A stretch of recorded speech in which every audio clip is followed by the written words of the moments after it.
Welcome to My Healing is Your Healing, a podcast for the woman who is ready to stop performing and reclaim her voice. I'm your host, Celeste, and around here, we don't do surface level.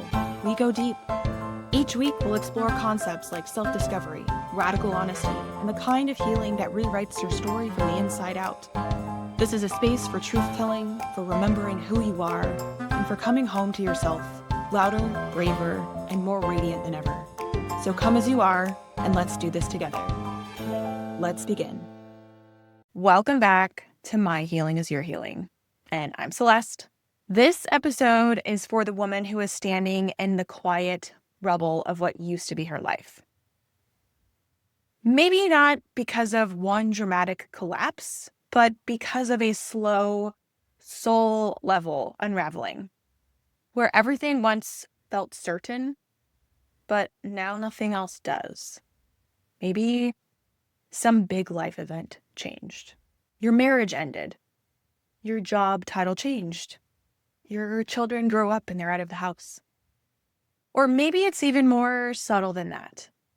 Maybe you've simply outgrown the life that once fit, the roles that you played, or the masks that you wore, the way that you introduced yourself at parties, and all of a sudden it feels too small for the woman that you're becoming. And now you're left asking, if I'm not that anymore, then who am I? Today I'm sitting down with Carolina Gonzalez. She's a certified mindfulness and meditation teacher who deeply understands what it means to lose all of the anchors in your life and have to begin the tender work of returning home to yourself. After a 2-decade corporate career, the death of her mother, and the end of a 20-year marriage, Carolina found herself completely untethered. No titles, no roles, no roadmap. Just herself and a choice. And instead of pushing through or performing her way to the next chapter, she chose presence. She chose self-compassion. She chose to meet herself exactly where she was and just breathe. In this conversation, we're going to explore how identity, loss, grief, and life transitions can become sacred doorways, not into despair, but into deeper self-trust and healing. We're going to talk about emotional depletion, the inner critic, and the invitation to soften instead of striving and fixing and performing. This episode is also deeply aligned with my upcoming book. It's called Becoming the Radiant Woman, because these are the exact same questions that echo in the hearts of so many of us. Who am I when I'm no longer the caretaker or the wife or the achiever? Can I trust myself when everything that I once leaned on is gone? And is it possible to rebuild not the life that I had, but the life that I truly want? Because here's the truth. Losing your identity is not the end. It's off at the beginning. It's the moment you finally stop living for everyone else and start listening for your own voice again.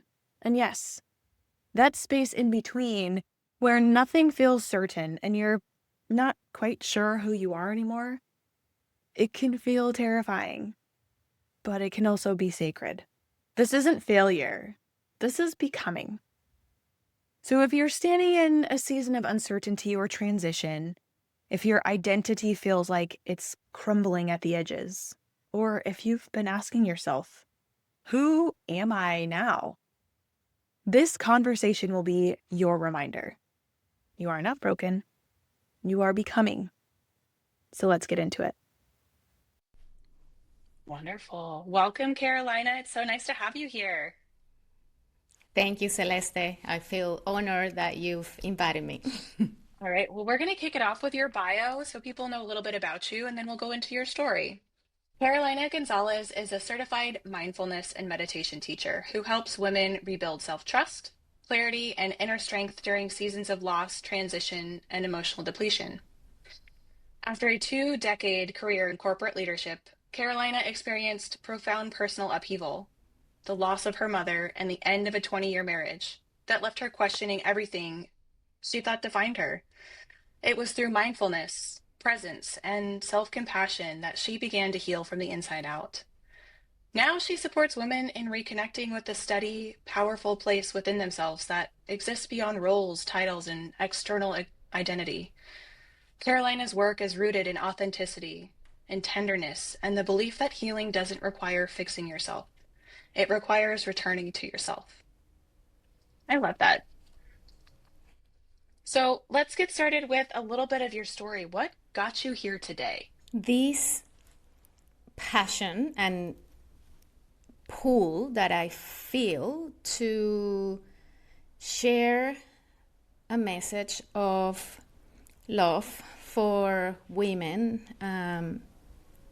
in the world, I guess, to know that whatever they're feeling and whatever the little inner voice inside is telling them, it's okay to give themselves grace because they're doing great, and to also start to acknowledge that little voice and maybe open up a little bit and know that there is a way of living that is freeing and that is really beautiful and fulfilling. And I'm not talking about there is no pain and suffering, but there is a way where you can learn to hold everything and know that it's part of life and still feel that you are bigger than all of this. Mm.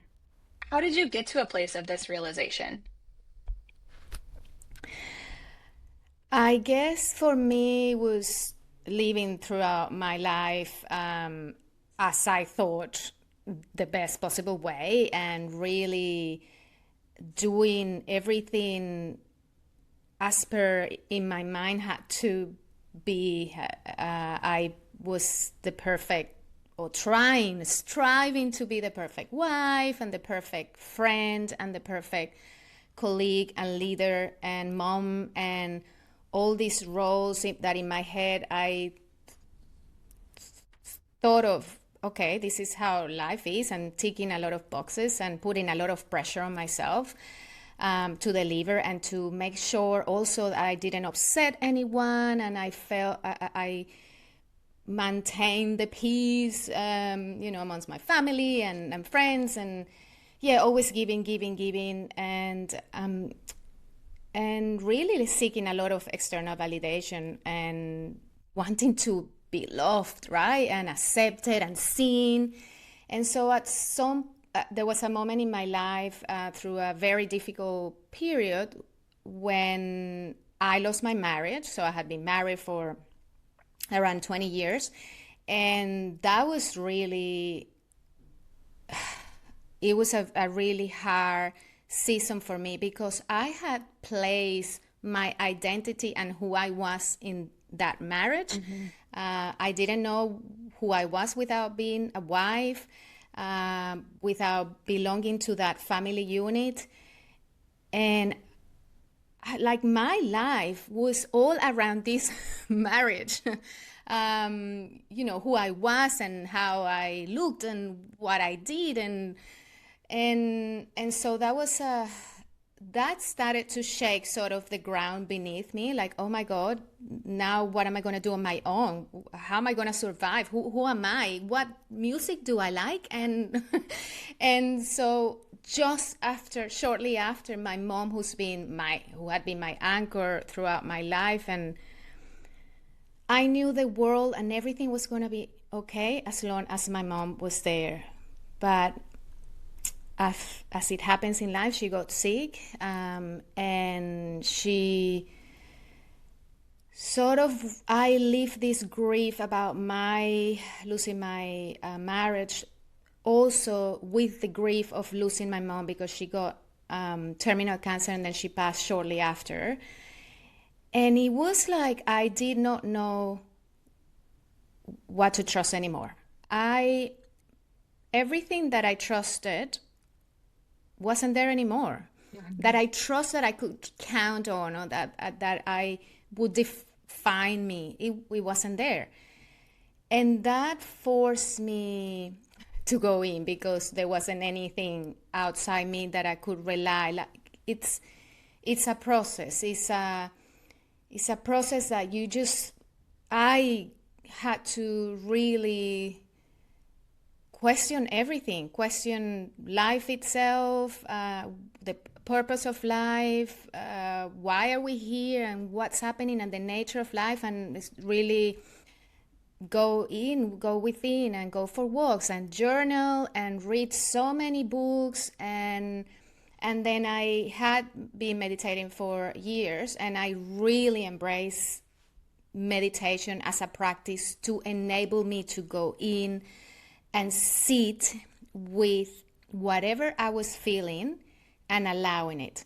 So what happens in that time, and also with guidance from mentors, and I attended a few retreats too, when you don't try to push your suffering or suppress it or ignore it, but you really sit with it, and I'm talking, this is pain, like this is tears and painful in my body, but this something happens. It's like you recognize it, you allow it, it's okay, and also it passes. Like it loses a little bit of the intensity, and then the next time you look at this pain, it has changed a little bit, and then it may come in another wave.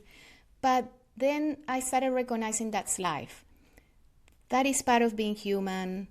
That is part of being alive in this form. And only because we know pain and suffering, we can really appreciate joy and those moments of happiness. Because, yeah, how will you know light if you haven't experienced darkness, right? And yeah, this is a journey that took me inside, within, and where I started sort of reconnecting with that part of me that I can trust. It's always there since I was little. Like looking at myself in the mirror, it's the same eyes, it's the same sort of look. It doesn't matter if my hair has changed throughout the years and my skin, and it's the same sort of that deep look, and this always been there, and that voice is always been there. And yeah, so that was in a bit of it was in a nutshell, but that's what all of those events actually were the ones that made me or prompted me to really start this beautiful journey of loving myself. Well, thank you for that, for sharing that, because all of us, I feel like, have some version of that story, whether we want to admit it or not. And maybe we're not quite as healed yet, and we're still at that beginning or in that pain stage. So I'm really excited to kind of unravel this with you because you're going to give our listeners a lot of interesting ways to deal with it. So, what did your identity look like at that time? Who were you trying to be, and what did you believe defined who you were? Yeah, so look, when I've reflected on this, I I learned from young to play a role, I guess, which I thought it was me, the authentic me, to keep everyone happy, to keep my mom happy, my dad happy, people around me happy, relatives, teachers.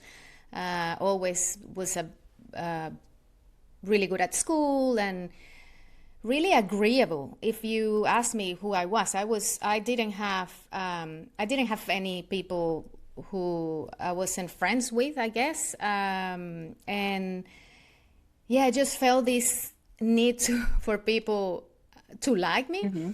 This is actually, yeah, I hadn't actually thought about this for a long time, but true, that's who I was. And even growing up and at work, oh my God, so much effort and energy just for people to see me and to notice me and to like me. And I would just not listen when people talk. I was, especially at work, I was formulating a response to show up and to show that I was smart and I had something to say and an opinion about whatever topic that probably nothing related to anything that I like, but I was just this person, and also holding on to things like such a trying to control everything around me to make sure that I felt safe, Hmm. safe as in within a routine and within the people who are part of my world. And I had my kids, I needed to be a perfect mom, so they needed to have this specific diet and this way of growing up and ticking these boxes. And I had my retirement plans in my mind, like how would my uh, old days would look like and what I wanted to. But that's not a problem. The problem is that I place so much, I guess, weight on that outcome, and how, uh, I was like, if anything it didn't go as planned, it would cause me quite a bit of anxiety, I guess. And yeah, that was me, just constantly striving to do the next thing and be the next thing. And really, resting was not in my. I did not give myself permission to rest. It was always a struggle to put my feet up and sit. And it was always this inner critic saying I should be cooking or doing something or cleaning or going for a walk or, yes, Productive. productive. Hmm. That's right.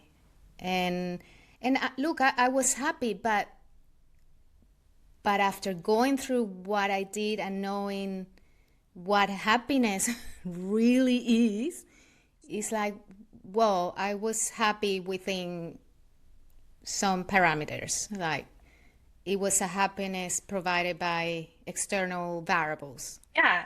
Everybody And wants yeah. to be liked, right? And that's what we're going out and seeking. Where I kind of equate this to, do you know the story of the ugly duckling? I think so, but you can remind. Okay, so it's like this swan actually. It's a really ugly little duckling, and he's going around because he's alone and he's saying, "Are you my mommy? Are you my mommy?" He's looking for validation everywhere. Like, "Do you like me? Can you like help take care of me?" But nobody likes him.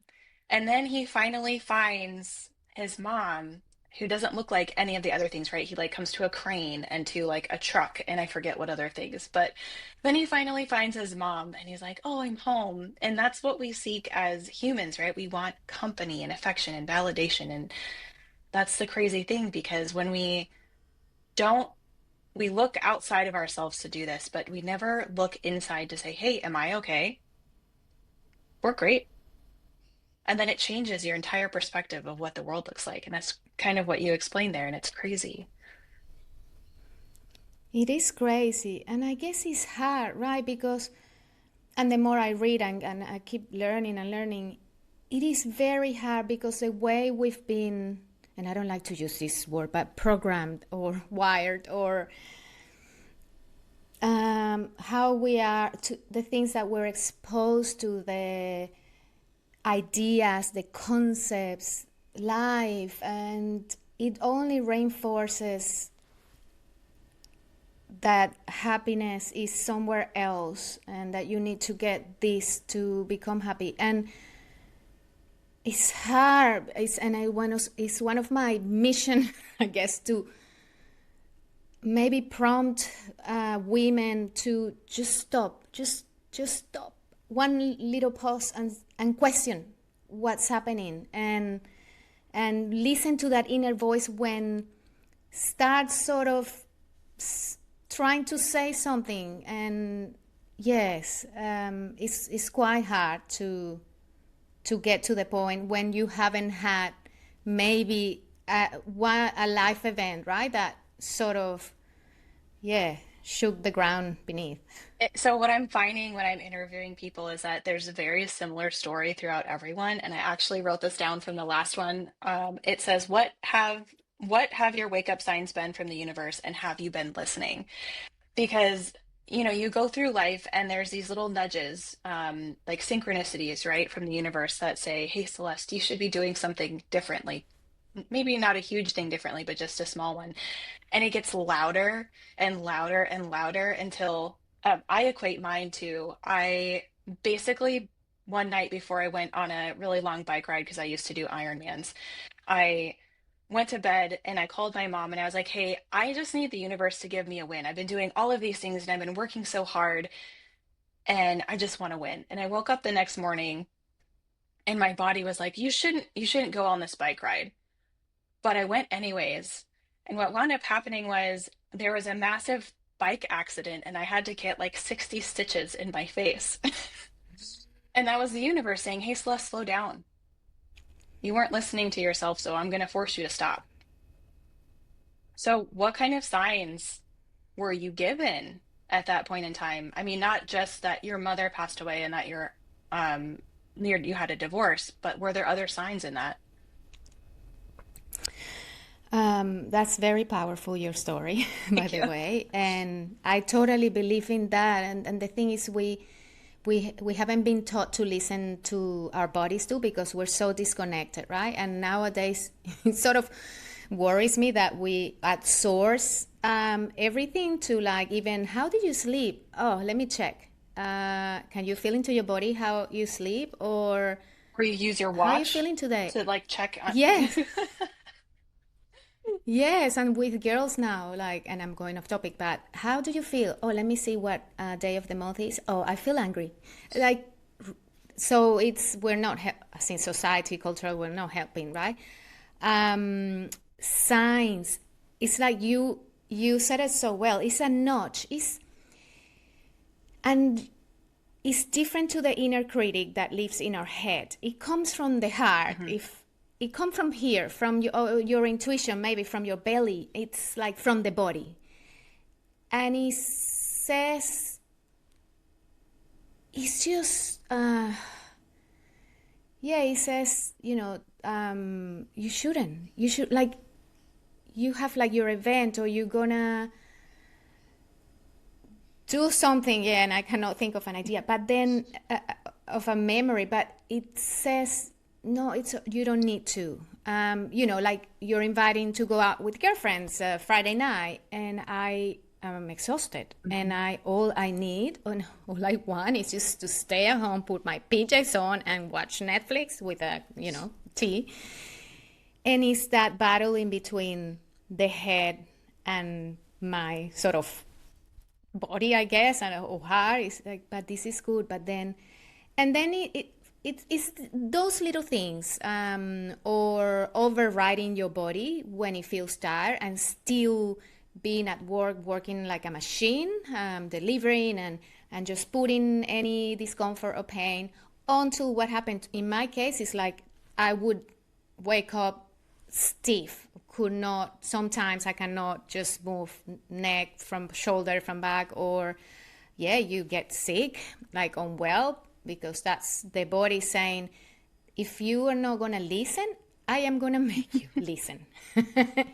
So you're now, in bed with a fever, or so yeah, it's quite, it's they're just nudges. They're not very loud, but the more you work on listening to it and really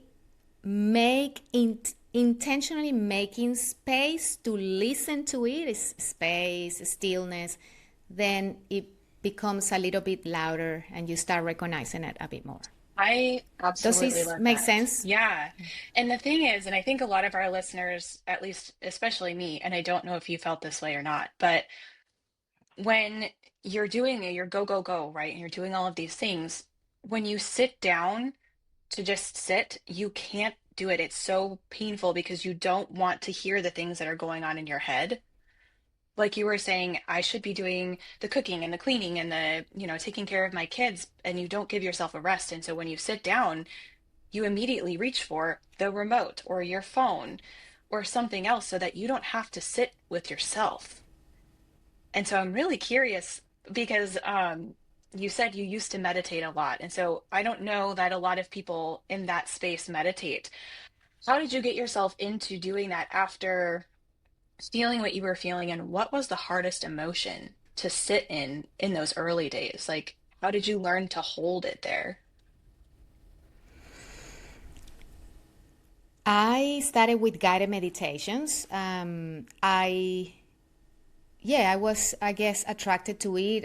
I guess everyone that is widely known now that meditation is a practice that allows you to sort of sit with stillness, or is calming. It helps the nervous system, and so I just was, and I did yoga for many years, and at the end of the yoga class, I would just sit and meditate, I guess, which is just allowing that energy and connection with the body, and simply just being, just having no agenda in those 5 minutes, but just being there and feeling into the body.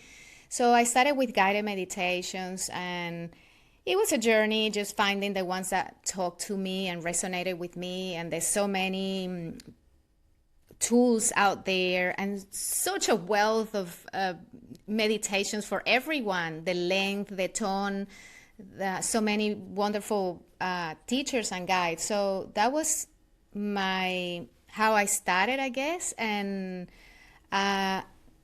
and then I think the guided meditations, the ones that resonated with me, helped me with recognizing that that was there. That's okay.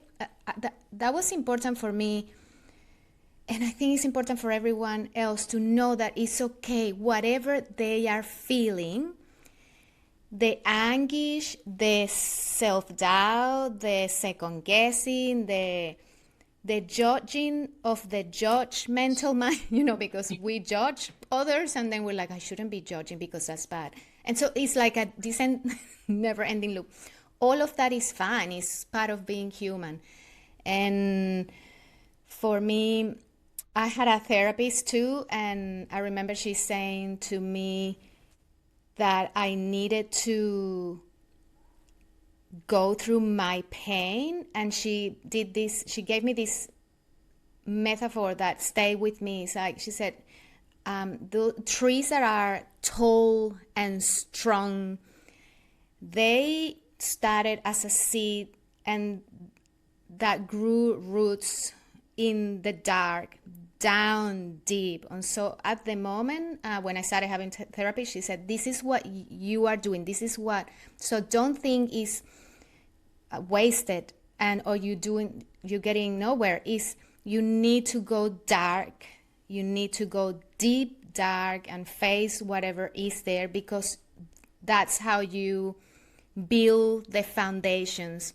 And then you're going to start slowly coming out, facing the sun, and developing this strong, tall tree. And that was so beautiful. And I remember that was, yeah, really big and for me, and I held on to that. So I sat with it. I felt the pain, and I cried. Oh my God, I cry and cry and wrote and read and sat in silence. And the beauty about these practices is that they invite you to be, how we're always doing, but meditation is about being, which is so strange because we're never being, we're just always doing. It's like what you say, you sit down and you take the remote because you don't know what to do with yourself.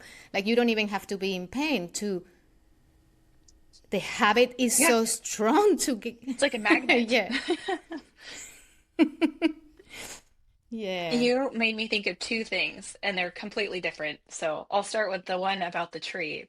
My concept about my like dark place of growth is actually being a caterpillar in a cocoon.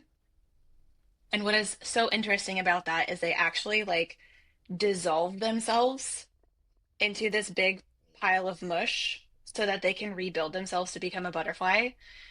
And so I would always, when I was in Love those it. moments of like crying and not knowing what was happening, I was like, I am just a big pile of mush right now, but someday I'm going to be a butterfly and it's going to be wonderful. So, I love that. yeah. Yes. And then the other thing is, when we're in these moments of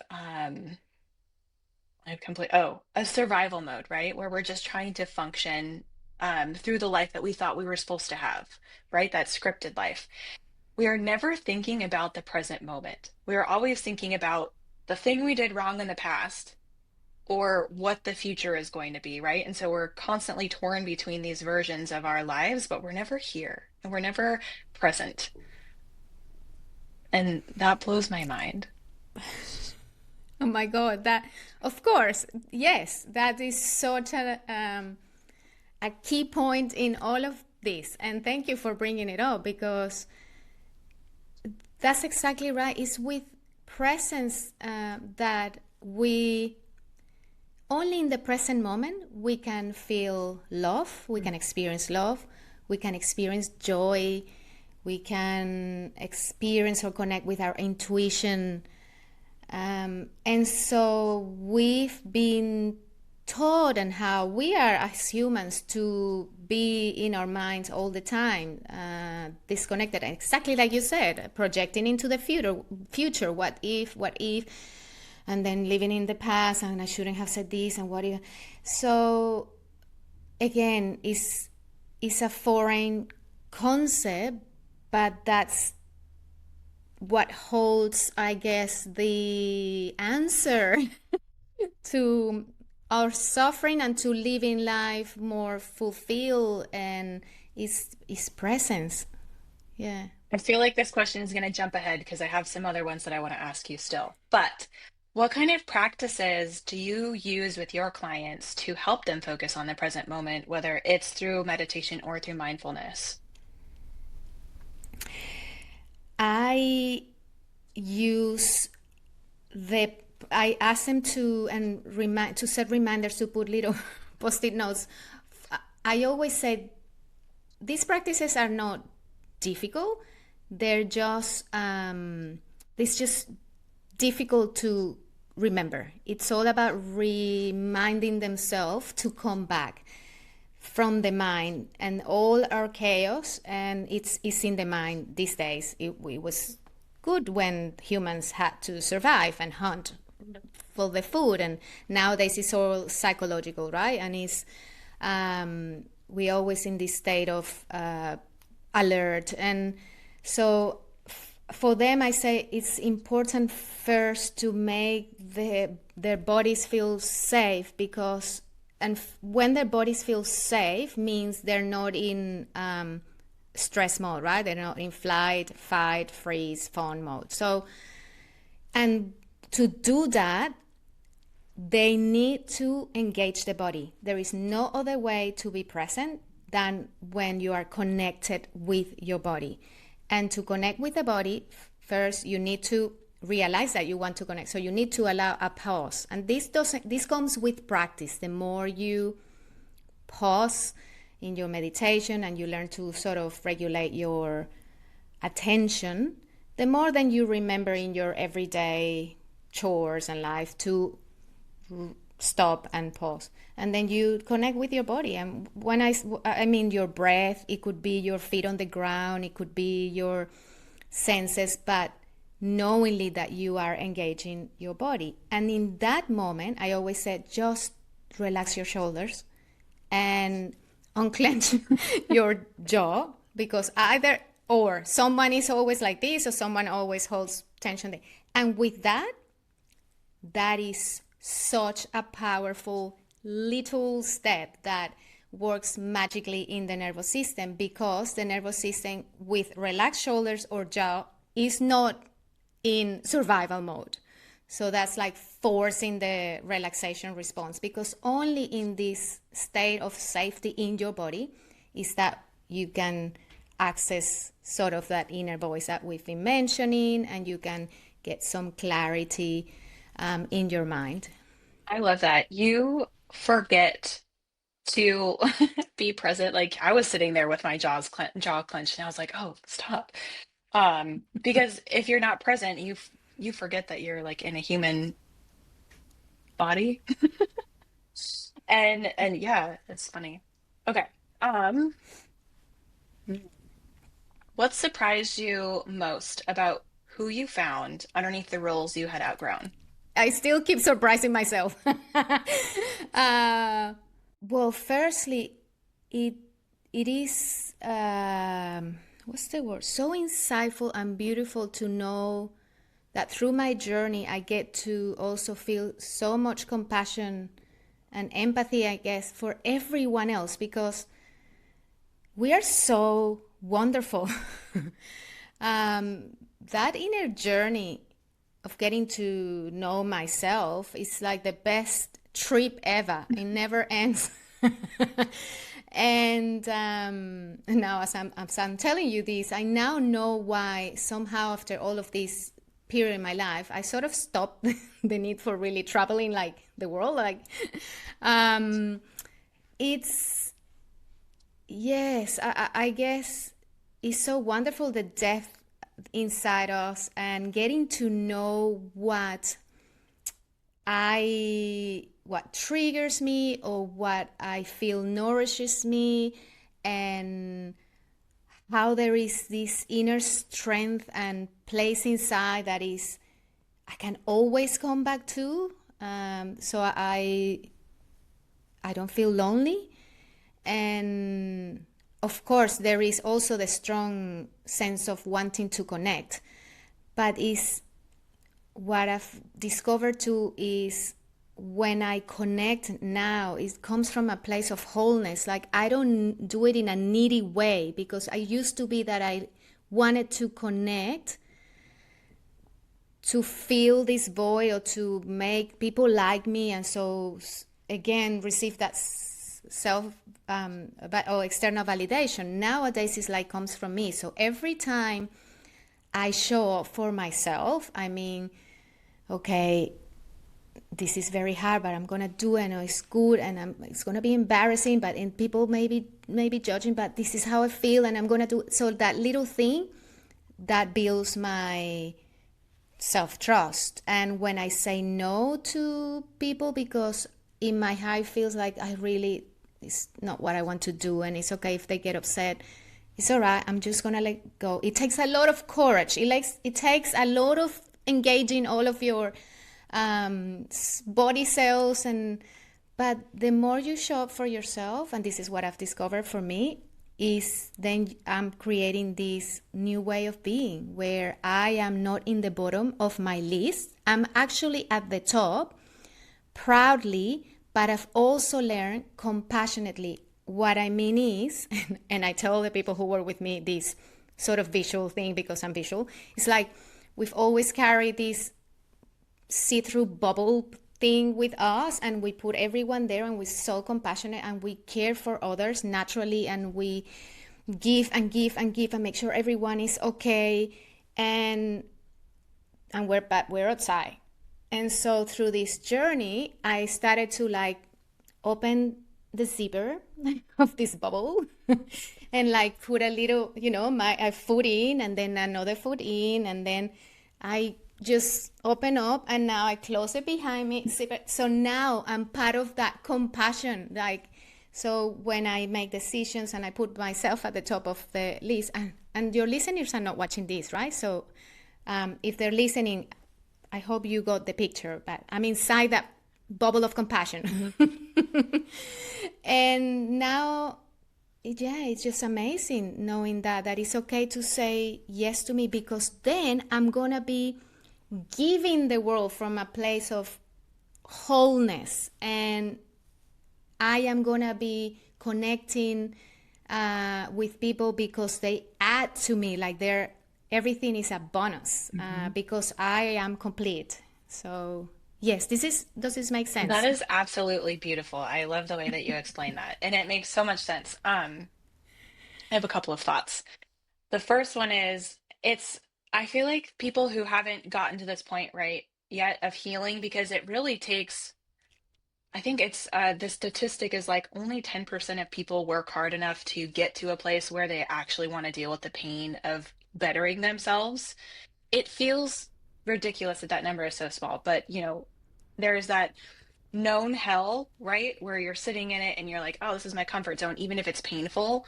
And then there's that unknown potential beauty, right? But you don't know what's sitting there yet until you go try it. And a lot of people just don't want to go there because it's scary. But I guess what both of us are trying to say is that it is such a beautiful place. Like the feeling and the sensation that you get by becoming this person who is whole and healthy. And there's this love that you can have for yourself that you can't get from anybody else. And it's a really cool place to be. And so when I look around and I'm, just driving in my car or whatever it is, and I look around at all of the different types of people, I feel almost this sadness where there are so many people. This sounds terrible. There are so many people out there that just go through the motions in life. And I really wish that they could just get a tiny little drop of what I call that like liquid bliss happiness, just to see what it feels like to kind of entice them over to the other side. I hear you, Celeste. And how can we do it? It's like, how? it, yes, it's just so hard, because there is another way of living, and yeah, it breaks my heart too. And I know it's hard, and I don't know what and how we can reach those hearts. I just know that at least, we're doing this, and whomever is ready to receive the message and ready to make that journey, we are here, and that's how I guess we are contributing. But yes, I wish there was something that we could do to like say, just give it a go. Just yeah, just feeling to just first. I always say, just give yourself grace. It's Mhm. okay. Always like we're so hard on ourselves. Everyone is so hard on themselves. We are our own worst critics, right? And that voice in your head is so mean. And if I always like to say, if that voice was a friend, would you still have them as a friend? But if you, I mean, on the flip side, right? Like the way that you talk to yourself now is so much more different than what you used to say to yourself, right? And so if people got a taste of that, or like think of the most amazing person that you could have in your head at all times, that's what it's like. Yeah, I love that. And you're touching on something that I teach too. It's just that, which is a bit strange too, but talking to yourself like, with love.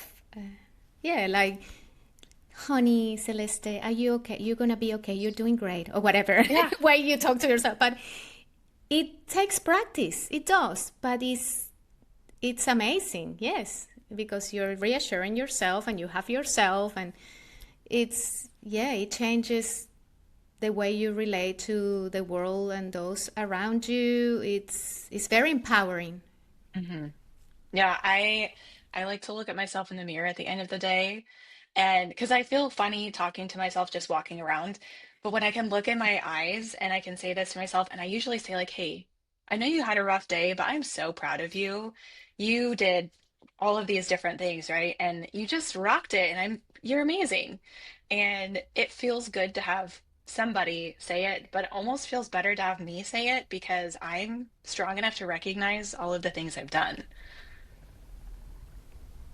Yeah. That's beautiful. And that what you do that practice every day, that builds resilience, and that builds the habit of you congratulating yourself and validating yourself. And so what you're doing is replacing that part of the brain that criticizes you, right? Because at the end of the day, it's all about, also part of it, creating new ways of I guess thinking, and also in our brain to connect in a different way, in a way that is filled with self-compassion. And so as we build bad habits with repetition, all the good stuff can be built too with consistency and yeah, and intention.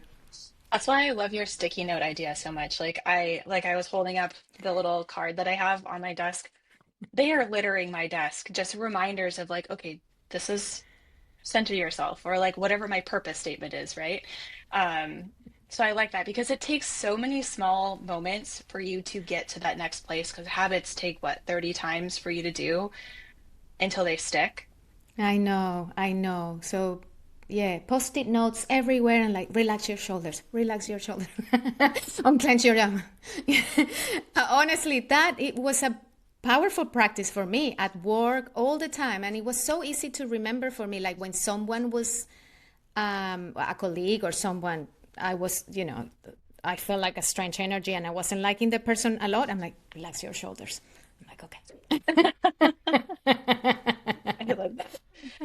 Okay. I'll leave one more question and then we have our final one. Let's see here. Okay, I actually have two. What is something you wish women understood about healing? that the pain, the visceral pain will pass,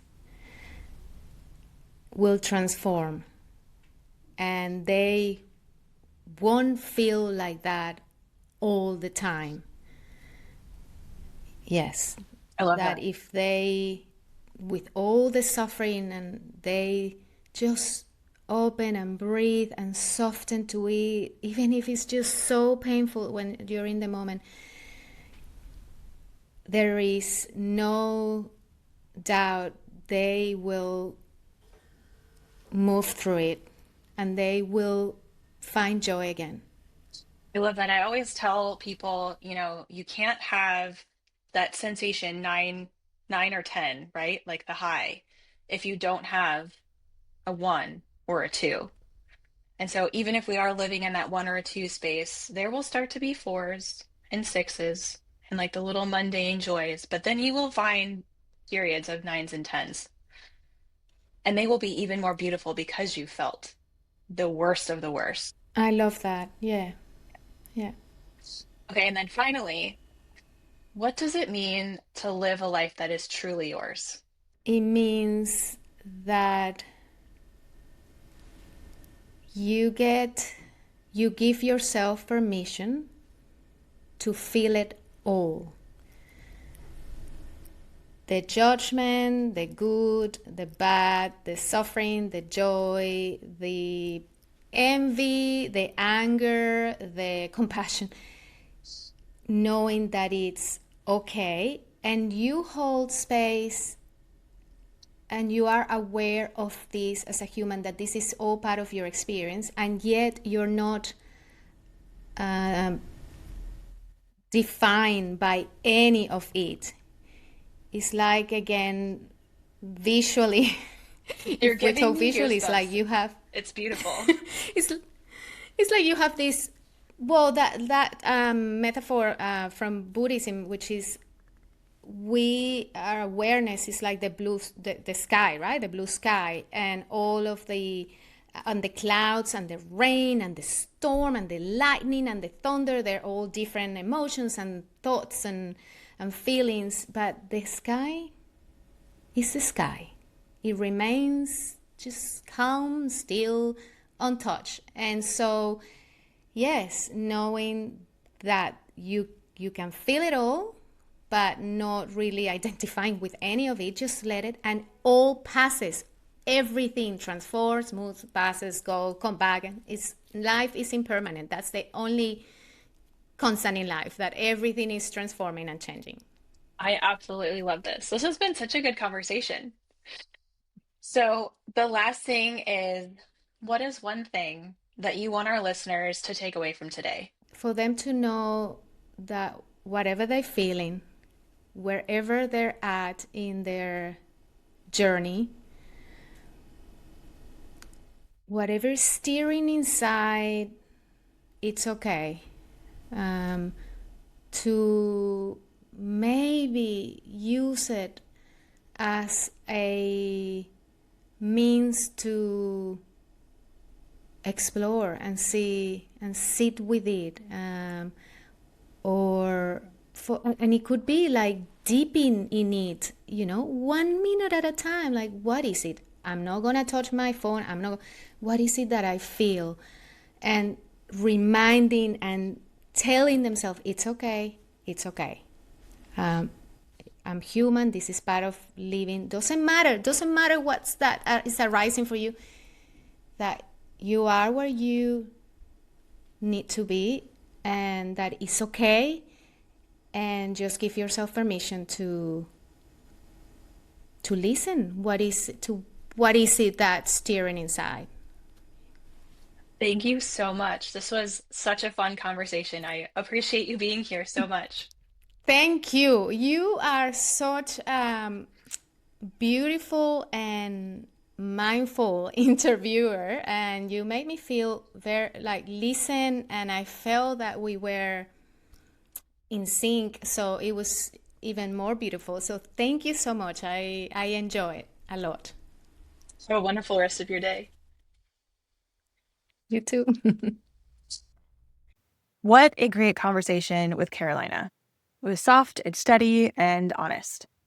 And what stood out to me the most was this. Healing doesn't always arrive as a breakthrough or a big transformation. Sometimes it looks like sitting still for the first time in weeks. Sometimes it looks like making yourself tea and letting yourself cry.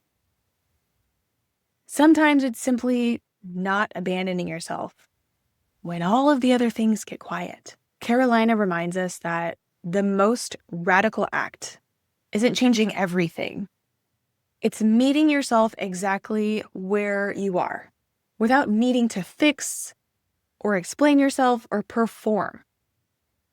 So let's move into some toolbox ways for us to begin practicing just that. This is a toolbox for returning to yourself. And just like always, these aren't productivity hacks or quick fixes. These are grounding practices to rebuild your self-trust and your presence and your clarity, especially when it feels like your identity is unraveling.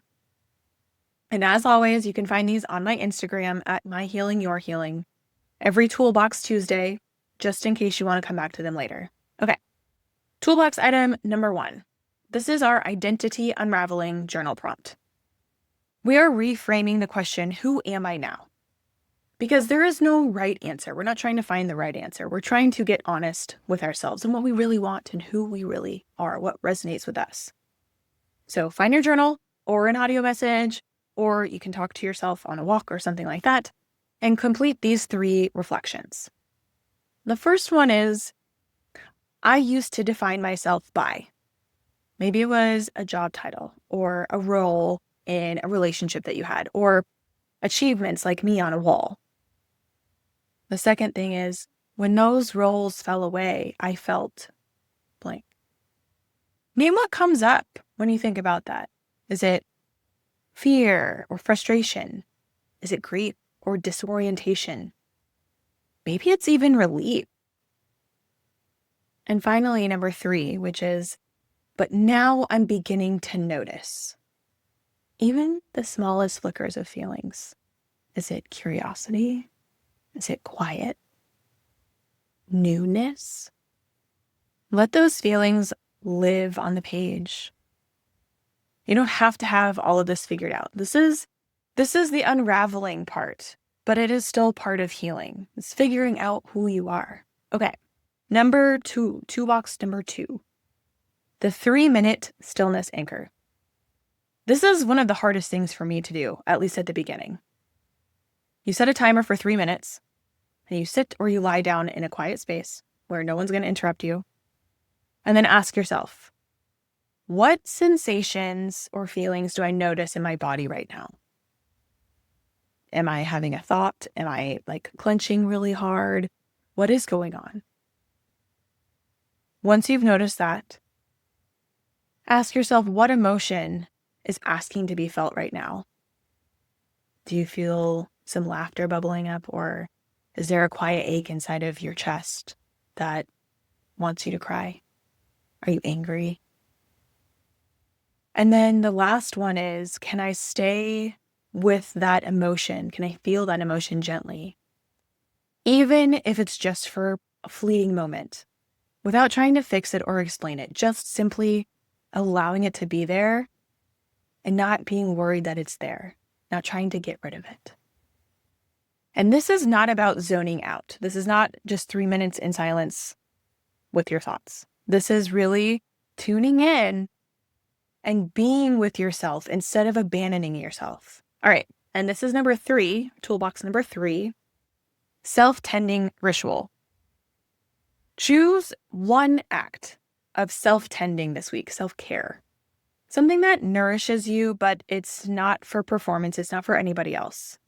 Maybe it's a slow morning walk and you leave your phone at home.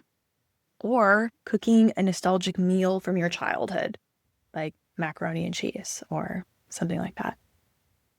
Playing music that makes you feel known. Like what is your theme song? Like what is the song that you would have playing when you walked in the room? Maybe you say no to something that doesn't feel quite aligned with who you are, so how you're feeling during the week. And then I want you to ask yourself, what did this moment teach me about what I actually needed? If I allow myself to just be in the moment and care for myself, what is it teaching me? When we have these moments, this is how we rebuild our self-trust. It's not one big thing and we're like, oh, yep, okay, cool, I trust myself. It is moment by moment. You have to do these small little incremental pieces to rebuild that self-trust, to let your body know that, hey, I'm here for you and I'm going to keep showing up. We don't need to do this by doing more, but it's really by listening more closely. Hey, what is it that I actually need right now? And then finally, toolbox item number 4, the let it be, the presence practice, we'll call it. We're going to choose just one moment this week that brings up a feeling of discomfort or grief, frustration, or even numbness. And instead of distracting yourself or fixing it, I want you to gently name it and soften towards it. Like really dig in. You might say, this is grief moving through me. Or this moment is hard, but I am still safe. Maybe it is, this is what loneliness feels like, and I'm learning how to sit with it. Or I don't need to rush this feeling away. I am allowed to feel it. Because sometimes we don't want to feel our feelings. The emotions we allow ourselves to feel are the ones that will finally pass. Presence and being present in them is what finally sets them free. Because once you're not bottling them up and holding them for a rainy day, and you feel them and you say hello to them, you almost can sigh. You almost can have this sigh of relief where that feeling is no longer haunting you. You no longer feel it as heavily. So if you're standing in a moment where everything familiar has fallen away, maybe it's your job like we talked about, or the relationship, or a version of yourself that you once clung to, one that you once dreamt of. Just know this. You are not lost. You are in the middle of becoming yourself. And just like Carolina shared so beautifully, the way home isn't paved with productivity or being perfect. It's built through these micro moments of presence and through compassion with yourself, through breath. You are not what you lost. You are who you're becoming. And that woman, she is powerful. She is steady and she is already inside of you, but she's just waiting for you to return to her. If this episode spoke to you, if it spoke to your heart, please share it with another woman that you love. Tag me on Instagram at myhealingyourhealing and send me a message. I would love to hear the topics that are most near and dear to your heart. What do you want to hear about? And if you're in a season of transition, like we've been talking about today, you don't have to walk it alone. Find a support network. Maybe it's friends. Maybe it's a coach. I've got free resources on my website and coaching support at www.myhealingisyourhealing.com. You can book a discovery call. I would be honored to walk this transition with you. Until next time, keep showing up, keep growing, and remember, you were never meant to dim your light. Thanks for tuning in and being here, for healing out loud, and for walking this path beside me. If this episode cracked something open or helped you remember a part of yourself, pass it on and share it with someone you love. For more support, free resources, or the next steps to your journey, head over to my website, myhealingisyourhealing.com. And if you love today's conversation, subscribe, rate, and leave a review. Your words help this space grow and help more women find their way home to themselves. If I was your muse today, then my healing is your healing. Until next time.